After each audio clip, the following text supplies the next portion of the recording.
My name is Bernice, and I'm 67 years old. As November winds down, I find myself looking forward to Christmas, like I always have. There's something magical about the holidays that never gets old, even when you're my age.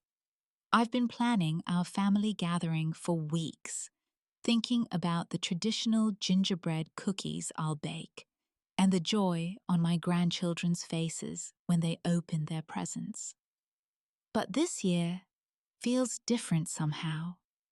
There's a tension I can't quite shake, a coolness from my daughter-in-law that makes my stomach twist with worry. For the past 2 years, I've been carrying more than just holiday preparations. I've been carrying their mortgage payments too, something my family doesn't seem to remember during our conversations. Before we dive into what happened, I'd love to know where you're watching from today. Please hit that like button if you're ready to hear about family drama. That'll make your jaw drop, and don't forget to subscribe, because trust me, you won't want to miss what comes next. This story is about to take a turn that changed everything. Let me take you back to where this all started. 8 years ago, when my husband passed away, suddenly from a heart attack. I was 59, then lost and grieving, but I knew I had to be strong for my son Marcus. He was 27 at the time, fresh out of graduate school, and madly in love with Amanda, a marketing coordinator he'd met at work. They were planning to get married, and like any mother, I wanted to help them start their life together on solid ground. When Marcus told me they'd found their dream house, a beautiful colonial-style home in a good neighborhood for $450,000, I could see the worry in his eyes. His credit was decent, but not great, and Amanda's student loans made their debt-to-income ratio borderline for the mortgage approval. Without thinking twice, I offered to co-sign their loan and contribute 30% of the down payment from my retirement savings. I remember Marcus hugging me so tight that day, tears in his eyes as he whispered, "Mom, I don't know how we'll ever repay you." I told him what any mother would say. Family doesn't keep score. The plan was simple. Marcus and Amanda would make the monthly payments of $3,200, and eventually, when their finances improved, they'd reimburse me for the down payment. I trusted my son completely. He'd always been responsible, hard-working, and honest. Amanda seemed sweet enough, though I noticed she had strong opinions about how things should be done. She was particular about her independence, which I respected, even admired. For the first year after their wedding, everything went smoothly. They made their payments on time, invited me for Sunday dinners, and I felt like a valued part of their growing family. When baby Jake was born, I was over the moon. Being a grandmother brought a joy I hadn't felt since losing my husband. I'd visit twice a week, helping with laundry, bringing home cooked meals and babysitting, so the young parents could have date nights. But somewhere around Jake's first birthday, things started to shift. Marcus got laid off from his engineering job during company downsizing. Amanda was on maternity leave and couldn't return to work full-time because daycare costs were astronomical. I watched my son's confidence crumble as bills piled up and the mortgage payment loomed each month like a mountain they couldn't climb. That's when I made the decision that would define the next 2 years of my life. Without telling them, I set up an automatic transfer from my checking account to cover their mortgage payment. I figured it was temporary just until Marcus found steady work again. I didn't want them to lose the house or feel the crushing weight of financial failure so early in their marriage. What kind of mother would I be if I let my grandchildren lose their home when I had the means to prevent it? Marcus eventually found a new job, though it paid 20% less than his previous position. Amanda returned to work part-time, but between daycare costs for Jake and then baby Sophia, who arrived 2 years later, their budget remained tight. Month after month, I continued making that $3,200 payment, watching my retirement account slowly drain, while telling myself it was an investment in my family's happiness and stability. The first signs of trouble weren't dramatic. They were subtle, like a slow leak in a tire that you don't notice until you're stranded on the highway. It started with small changes in Amanda's behavior during our weekly family dinners, where she used to ask for my recipe suggestions and cooking tips. She began making comments about wanting to establish our own family traditions. When I brought homemade soup during Jake's bout with the flu, she thanked me but mentioned she'd already bought canned soup and preferred to handle things her way. I told myself I was being oversensitive. New mothers often want to prove their independence, and Amanda was probably just finding her footing as the matriarch of her own household. But the distance grew more noticeable with each passing week. Phone calls became shorter and less frequent. When I'd call to ask about visiting my grandchildren, Amanda would often say they were busy, or that the kids needed routine, not disruptions. The breaking point came in early November when I called to discuss Thanksgiving plans. For the past several years, we'd alternated hosting duties. But this year, Amanda informed me they decided to spend the holiday with her parents in Ohio. It would be their first Thanksgiving together, as just her side of the family, she explained, and they thought it was important to give her parents that experience. I felt like I'd been slapped, but I kept my voice steady and wished them a wonderful time. After hanging up, I sat in my empty kitchen, staring at the Thanksgiving menu. I'd already planned the turkey I'd ordered from the butcher, the cranberry sauce recipe that had been in our family for 3 generations. For the first time in years, I'd be spending Thanksgiving alone. But I pushed down the hurt and focused on Christmas instead. Surely Christmas would be different. It was my grandchildren's favorite holiday, and I'd already started shopping for their gifts. I'd bought Jake the remote control helicopter he'd been talking about for months, and found the perfect dollhouse for Sophia's growing collection of tiny furniture. I'd even ordered the special ingredients for my famous gingerbread cookies, the ones Marcus had loved since he was Jake's age. When I called in late November to discuss Christmas plans, Amanda's voice was noticeably cooler than usual. She answered my questions about gift preferences with short, clipped responses. When I mentioned that I'd already started my Christmas shopping and was excited to see the children's reactions, she said something that made my blood run cold. "Bernice, we really appreciate everything you do, but this year, we want to handle Christmas gifts ourselves. We don't need you to worry about buying presents for Jake and Sophia." The way she said my name, so formal and distant, made it clear this wasn't a suggestion. It was a boundary being drawn, and I was on the wrong side of it. I tried to laugh it off, saying I'd already bought their gifts, and wrapping them would be half the fun. But Amanda's response was firm and final. We've discussed it as a family, and we think it's best if we keep things simple this year. The children are getting older and need to understand that gifts come from their parents, not from unlimited sources.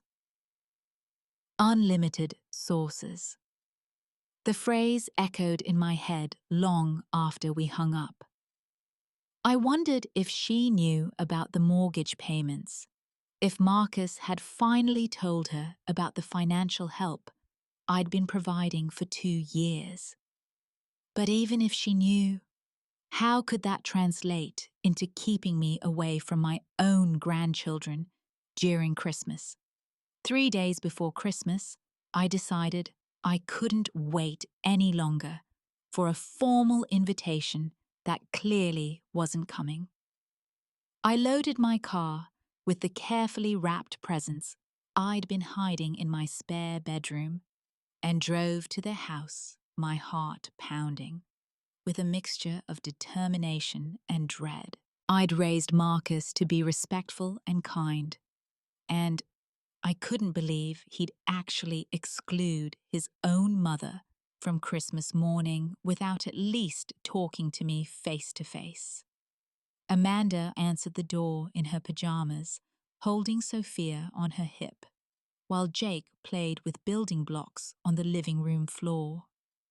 For a moment, seeing my grandchildren's faces light up when they spotted me, I thought everything would be okay. Jake ran toward me shouting, "Grandma Bernice!" But Amanda's sharp voice stopped him mid-stride. "Jake, go finish your breakfast. Grandma can't stay long." The coldness in her tone sent chills down my spine, but I forced a smile and held up the shopping bags full of presents. "I know you said you wanted to handle gifts yourselves, but these are already wrapped and ready. I thought maybe we could compromise and I could just watch them open one small present each." Amanda shifted, Sophia higher on her hip, and blocked the doorway more deliberately. "Bernice, I thought we made this clear on the phone. We're doing Christmas differently this year, just our immediate family." "But I am immediate family," I said, my voice quieter than I intended. "I'm their grandmother. I'm Marcus's mother." "Your extended family," Amanda corrected her words, hitting me like physical blows. "Marcus and I have talked extensively about this. We want to create our own traditions without outside influence. We need space to develop our identity as a nuclear family unit." Outside influence, nuclear family unit. She was speaking to me like I was a stranger, trying to intrude on their lives, not the woman who had co-signed their mortgage and made their current lifestyle possible. I could hear Marcus's voice from somewhere in the house, but he didn't come to the door. He didn't defend me or invite me in. The realization that my own son was hiding from this confrontation hurt more than anything Amanda could say. "Where's Marcus?" I asked, setting the presents down on their front porch. "I'd like to speak with my son." "He's getting ready for work, and frankly, Bernice, this conversation is between you and me. I'm the one who manages our household and our children's schedules. Marcus supports my decisions completely." That's when she said the words that would change everything between us forever. "You're not invited for Christmas. We need space from your interference. We're adults who can handle our own lives without constant input from outside sources." I stood there for what felt like an eternity, staring at this woman who had just banned me from spending Christmas with my only son and my precious grandchildren. Behind her, I could see the beautiful home I'd helped them buy, furnished with items I'd helped them afford, filled with the life I'd helped them build. And now, I was being told I was an interference, an outside source, unwelcome in the very house my money was keeping. But instead of arguing or pleading or breaking down in tears, like she probably expected, I did something that surprised even me. I smiled, a genuine peaceful smile that seemed to unnerve her more than any angry outburst could have. "You know what, Amanda?" I said, my voice completely calm. "You're absolutely right. You are adults who can handle your own lives. I understand completely." I picked up the presents I'd set down and walked back to my car without another word. In my rearview mirror, I could see Amanda still standing in the doorway, probably confused by my lack of drama or pleading. She'd expected a fight, tears, maybe threats about never seeing the grandchildren again. Instead, she got agreement and a peaceful exit. The 20-minute drive home gave me time to think clearly for the first time in months. I wasn't angry, I was relieved. For 2 years, I'd been walking on eggshells, trying to be helpful without being intrusive, generous without being controlling. I'd been paying their mortgage while being treated like an unwelcome guest in their lives. Amanda had just done me the biggest favor possible by making their true feelings crystal clear. That evening, I sat at my kitchen table with a cup of tea and my laptop. I logged into my online banking and navigated to the automatic bill pay section. There it was, the recurring $3,200 transfer, scheduled for the first of every month, faithfully sending money to cover Marcus and Amanda's mortgage payment. Money they'd probably forgotten I was even paying money that allowed them the luxury of treating me like an interference in their lives. With 3 clicks, I cancelled the automatic payment. Then I called my attorney, William Hayes, who'd handled my husband's estate and my financial planning for years. I explained the situation calmly and asked about my legal obligations regarding the mortgage co-signing. William confirmed what I already knew. As a co-signer, I was legally responsible for the debt if Marcus and Amanda defaulted, but I had no obligation to make payments on their behalf if they were capable of paying themselves. Bernice. William said, "You've been incredibly generous, but you're not required to subsidize their lifestyle indefinitely. If they can't make the payments, the bank will contact you as the co-signer.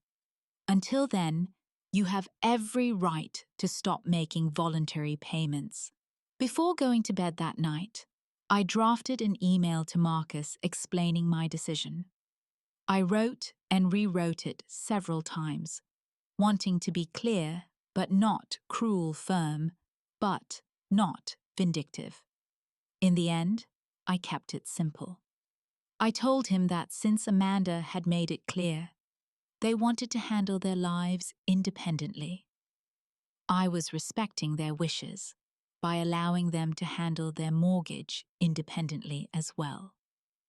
I mentioned that I'd enjoyed being part of their lives for the past few years, but understood their need for space. I wished them well and said I'd always be available if they needed me, but I wouldn't continue to insert myself where I wasn't wanted. I saved the email as a draft, but didn't send it. I wanted to see how long it would take them to notice the missing payment how they'd react when they realized the safety net they'd taken for granted was gone. 2 days later, my phone rang at 7:30 in the morning. Marcus's name appeared on my caller ID, and I almost didn't answer. Part of me wanted to let him wonder and worry a little longer. But maternal instinct won out, and I picked up on the fourth ring. "Mom!" His voice was tight with panic. "There's been some kind of mistake with the mortgage payment. The bank called yesterday saying January's payment was declined. I know you set up the automatic transfer, so something must have gone wrong with your account." I sipped my coffee and watched a cardinal land on my back porch feeder before responding. "There's no mistake, Marcus. I cancelled the automatic payment on Christmas Eve." Silence stretched between us for so long, I wondered if the call had dropped. Finally, Marcus spoke, his voice barely above a whisper. "You cancelled it. Why would you do that?"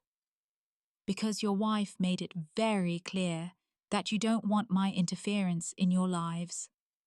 Paying your mortgage certainly qualifies as interference, don't you think?" "Mom, that's not what she meant. You know Amanda sometimes says things when she's stressed. She didn't mean you couldn't be involved at all." "Actually, Marcus, I think she meant exactly what she said. She told me you discussed it extensively as a family and that you completely support her decisions. She called me extended family and said, 'I'm not welcome for Christmas because you need space from my interference.'" I could hear Amanda's voice in the background, sharp and worried, asking what was wrong. Marcus must have covered the phone because his next words were muffled. But I caught enough to understand he was explaining the situation to his wife. When he came back on the line, his tone had shifted from panic to something closer to anger. "Mom, you can't just stop paying the mortgage because your feelings got hurt. We have children to think about. If we can't make this payment, it could affect our credit, our ability to stay in this house." "Your feelings got hurt." The phrase stung because it minimized everything I'd experienced, everything I'd sacrificed. But it also clarified something important for me. "Marcus," I said, my voice steady and calm, "I've been paying your mortgage for 2 years, 24 payments of $3,200. That's $76,800 of my retirement savings. Money I gave freely because I love you and wanted to help you succeed." I paused to let that number sink in before continuing. "Your wife banned me from Christmas and told me I'm an unwelcome interference in your adult lives. You stood by and let her speak to me that way without saying a word in my defense. If you're truly adults who can handle your own lives, then handle your mortgage. If you're truly independent, then be independent." "Mom, please, we can work this out. Amanda was just overwhelmed with the holidays and the kids. She didn't mean to hurt you." "She meant every word, Marcus, and you know it. But that's okay. She's done me a favor by being honest about how your family views me. Now, I'm being equally honest about how I view our financial arrangement." Amanda's voice grew louder in the background, and I could tell she'd figured out what my decision meant for their monthly budget. The reality of suddenly owing $3,200 a month was sinking in, and the panic was setting in with it. "What do you want us to do?" Marcus asked, and for the first time in years, he sounded like the little boy who used to come to me with skinned knees and hurt feelings. I want you to do exactly what your wife said. I want you to handle your own lives like the adults you are. I want you to take responsibility for your own choices and their consequences. And if we can't make the payment, then you'll have to figure it out just like millions of other young families do every month. Sell the house, downsize, get second jobs, cut expenses. Do whatever adults do when they can't afford their lifestyle. After I hung up, I sat in my kitchen, feeling lighter than I had in months. For 2 years, I'd been carrying the weight of their financial security while being treated like an intrusion in their lives. Now that weight was off my shoulders, and the relief was overwhelming. The phone rang several more times that day. Marcus called twice more, his tone shifting from anger to pleading to resignation. Amanda never called directly, but I could hear her voice during Marcus's calls, alternating between fury at me and panic about their financial situation. By evening, the calls stopped, and I knew they'd begun the process of figuring out how to cover a mortgage payment they'd forgotten they were responsible for. Over the next few weeks, I learned through mutual friends and social media posts exactly how my decision had impacted their daily lives. Marcus picked up a weekend job doing freelance engineering consulting. Amanda started working full-time again and enrolled the children in after-school care to cover the additional hours. They cut their cable subscriptions, started shopping at discount grocery stores, and cancelled their gym memberships.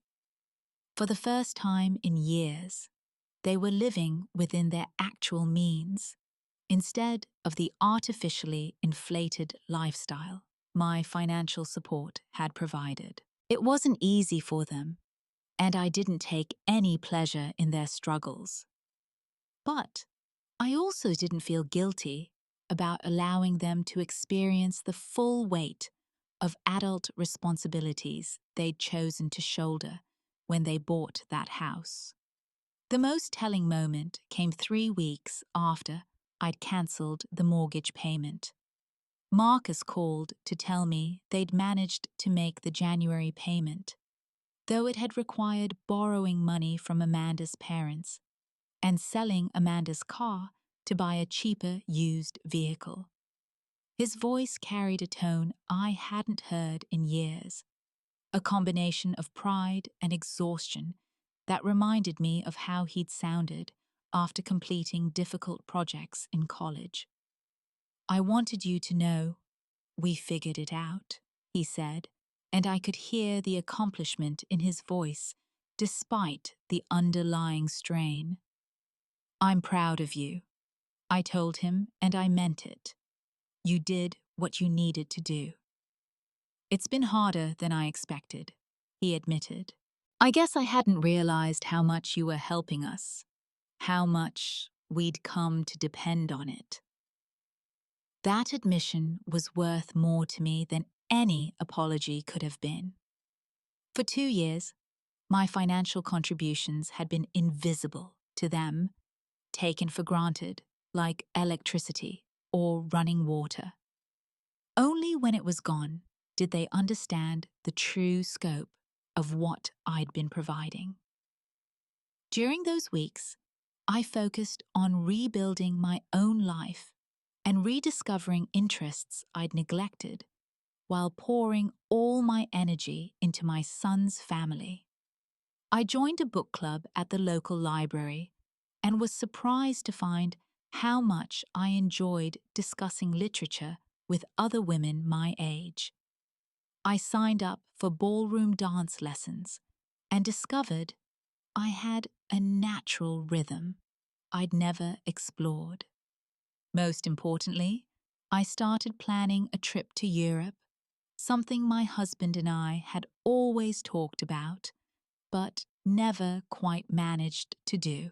The money I'd been spending on their mortgage payments every month suddenly became available for my own dreams and goals.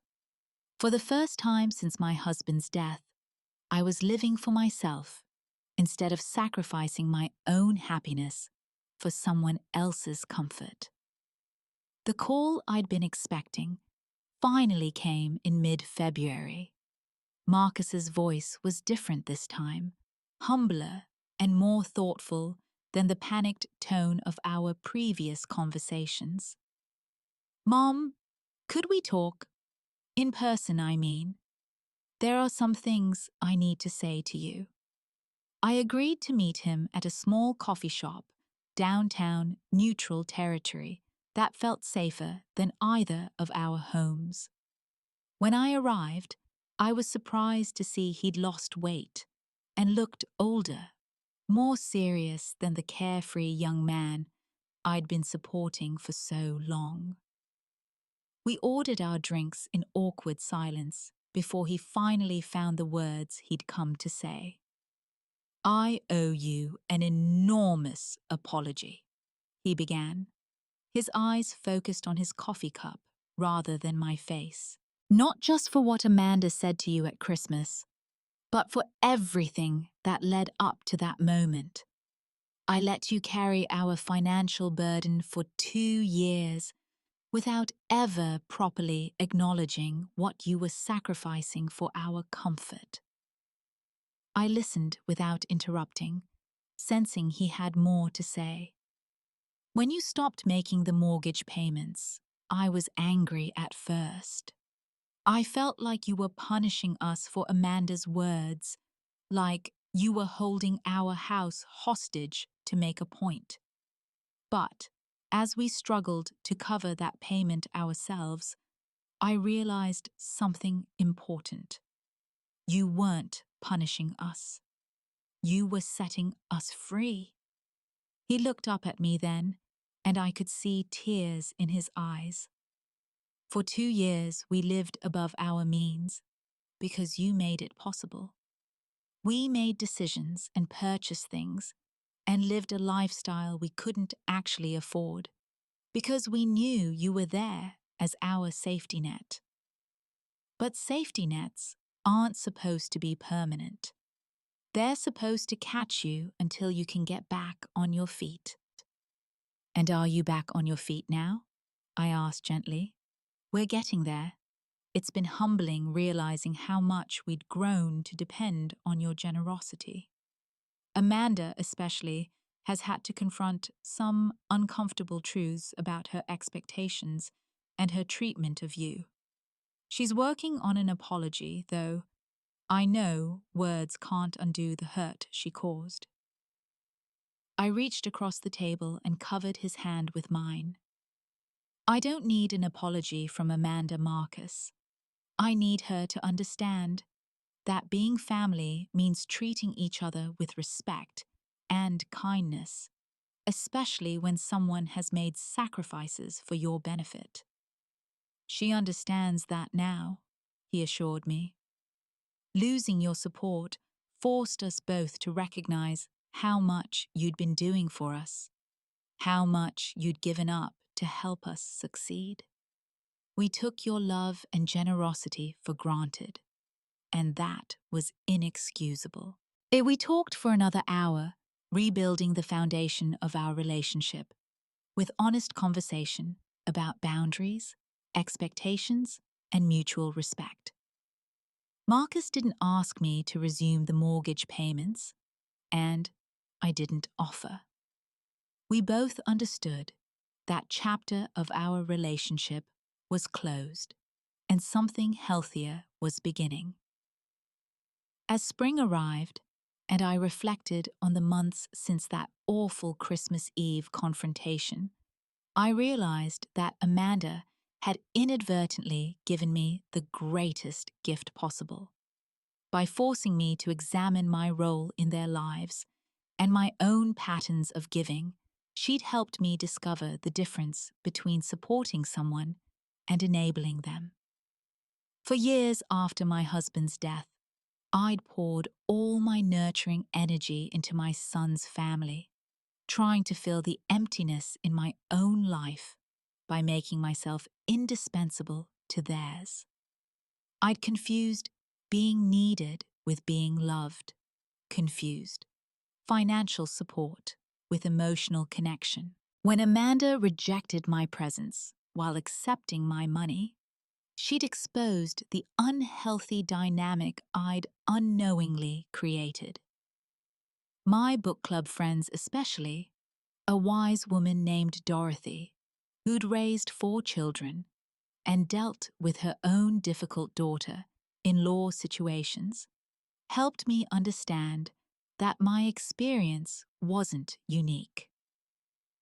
Many mothers struggle with the transition from being needed to being wanted, from being central to their adult children's lives to being welcomed guests in them.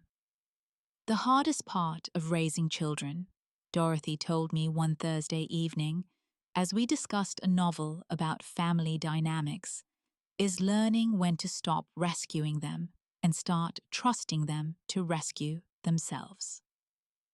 My European trip in late spring was everything I'd hoped it would be. I spent 3 weeks exploring museums in Paris, wandering through markets in Tuscany, and taking cooking classes in a small village in Provence.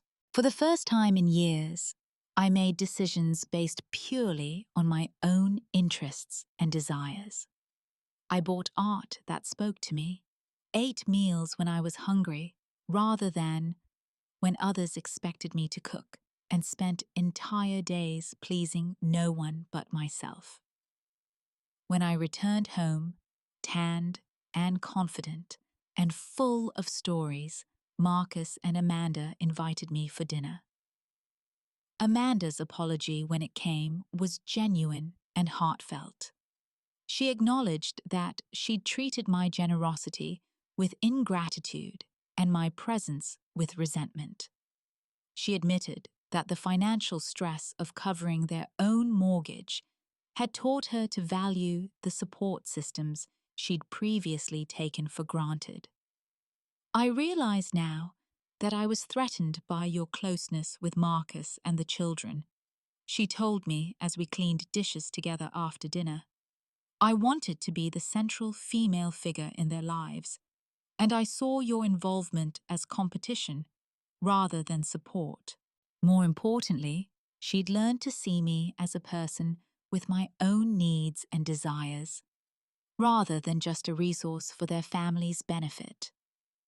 When I showed her photos from my trip and told her about my plans to take art classes and maybe even try online dating, she listened with genuine interest and enthusiasm.